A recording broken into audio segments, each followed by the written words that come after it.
Bonjour Guillaume, Bonjour. on te reçoit dans ton focus, le focus Guillaume Pilet dans l'exposition Performance Process, puisque tout au long de l'exposition, chaque semaine, on fait un focus avec un artiste. On est plus habitué à ton travail, à imaginer ton travail sur un travail de peinture, on voit des peintures, des sculptures, des céramiques que tu as fait, et tu fais depuis quelque temps, tu organises depuis quelque temps pas mal de performances. Peux-tu nous dire un mot sur cette performance? Alors c'est vrai que je suis venu à la performance un peu par le détour, hein, par le fait que je m'intéresse toujours à beaucoup de choses différentes et c'est venu dans le cycle précédent de mon travail qui était consacré aux singes, où là j'ai inventé un personnage qui était un singe et donc c'est devenu des performances avec ce personnage où moi j'incarnais l'humain et le singe était mon alter ego. Et ensuite, j'ai développé un travail autour de la figure humaine, principalement dans l'architecture, avec l'idée d'une forme d'anthropométrie et de peinture étendue à l'espace. Et assez rapidement, je me suis rendu compte que le fait de peindre directement sur la personne, c'est forcément à l'échelle humaine. Donc c'est l'idée d'avoir une peinture qui est en mouvement et qui est à l'échelle humaine. Un peu la base du travail de performance. Et donc ici, l'idée c'était d'avoir vraiment une performance qui soit évolutive, de travailler sur le format qui est assez inhabituel, c'est-à-dire d'avoir la possibilité de faire évoluer une performance sur 6 jours, 5 jours et demi, 33 heures. Et donc c'est pour ça que j'ai eu envie de tester un format qui me dépasse moi-même en fait, en imaginant un dispositif qui est assez précis, qui est écrit aussi sous une forme de protocole, où justement le performeur va exécuter 2 séries de partitions, une plus en rapport avec l'espace et le public, et une deuxième qui est liée au dispositif pictural, qui est composé de 7 châssis courbes qui forment une sorte d'alcôve qui devient ensuite le décor. Et le long format permettait vraiment de tester un peu le mécanisme ou une sorte de dynamique anthropique où tout est très organisé au départ, mais au final ça devient très chaotique tout en regagnant petit à petit une autre forme de cohérence dans le chaos. Tu intitules ce projet La mesure harmonique avec un long sous-titre. Oui. Est-ce que tu peux parler de ce sous-titre et l'expliquer, évoquer tes références en fait? Donc le titre générique c'est La mesure harmonique. Ça je l'ai emprunté au sous-titre du modulaire de Le Corbusier, où là c'est vraiment cette idée d'imaginer un environnement construit qui soit vraiment à l'échelle de l'homme. Là, j'ai voulu l'extraire pour sa dimension poétique et justement un peu allusive parce que c'est à la fois très directement lié à la référence, mais en même temps, ça reste un peu énigmatique. C'est aussi l'idée d'évacuer un peu le côté rationaliste pour aller vers quelque chose de plus poétique. Et le sous-titre, donc ici, c'est l'humain appliqué aux règles transgressées de la peinture étendue à l'espace. Donc, c'est vraiment l'idée d'avoir l'échelle humaine qui est appliquée aux règles de la peinture en jouant avec des codes et des motifs de la peinture moderne,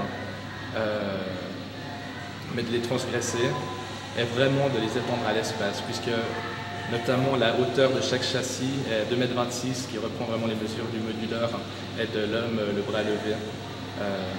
Donc c'est là où voilà, la transgression s'étend et s'applique à l'espace et à l'humain.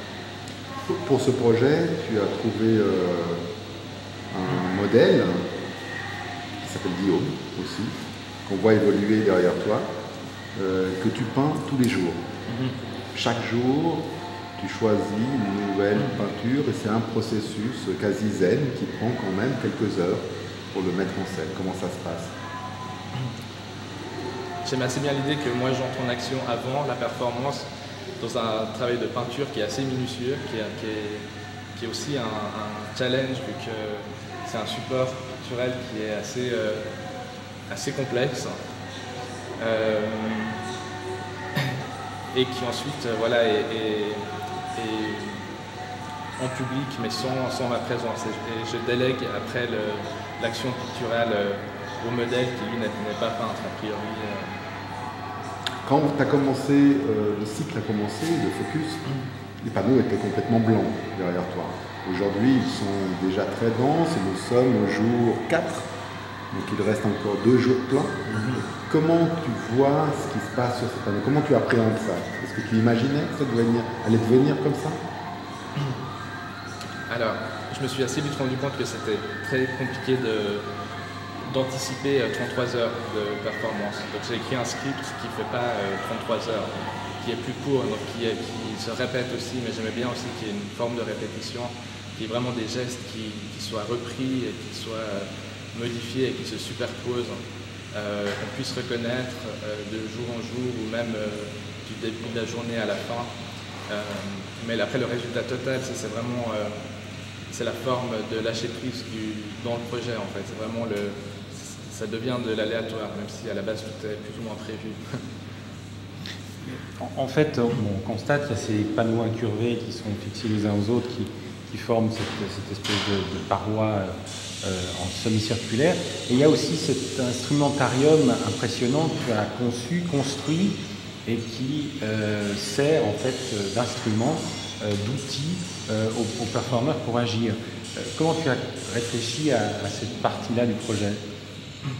Alors ça, c'est peut-être la partie la plus ludique du projet, qui consistait à imaginer comment on pouvait performer de la peinture, comment on pouvait vraiment mettre en chorégraphier l'acte de peindre, puisque c'est assez rare qu'on peigne en public. Certains artistes l'ont fait, mais justement de manière en général assez spectaculaire et assez lyrique.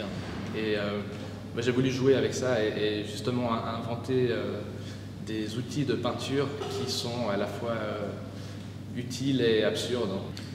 Au final, ouais. dimanche soir, 19h, on ferme l'exposition, donc les 33 heures sont terminées. Est-ce que tu as prévu qu'il y aura quelque chose après, qu'il restera quelque chose de cette performance? Alors, Guillaume, à la fin de la performance, va signer son travail et la peinture va rester, je ne sais pas sous quelle forme et je ne sais pas avec quelle destination. C'est pas ma grande préoccupation, à vrai dire. Le moment, c'est le moment de la performance. C'était documenté. C'est assez photogénique, donc voilà, je pense qu'il y aura quelque chose qui sera fait avec la documentation photographique. Je ne suis pas sûr que la peinture en soi va survivre à tout ça. En quoi ces performances que tu conçois, que tu mets en scène, enrichissent ou interrogent ou font avancer ton travail général? Parce qu'évidemment, tu es aussi peintre, sculpteur, etc. Donc, est-ce qu'il y a une spécificité de la performance dans ta pratique? Et quel rôle elle a? Alors, je ne saurais pas vraiment dire. Ça a commencé quand j'étais étudiant. J'ai fait des vidéos qui étaient déjà en quelque sorte de la peinture performée, en fait, que je faisais moi-même et qui étaient clairement un peu critiques.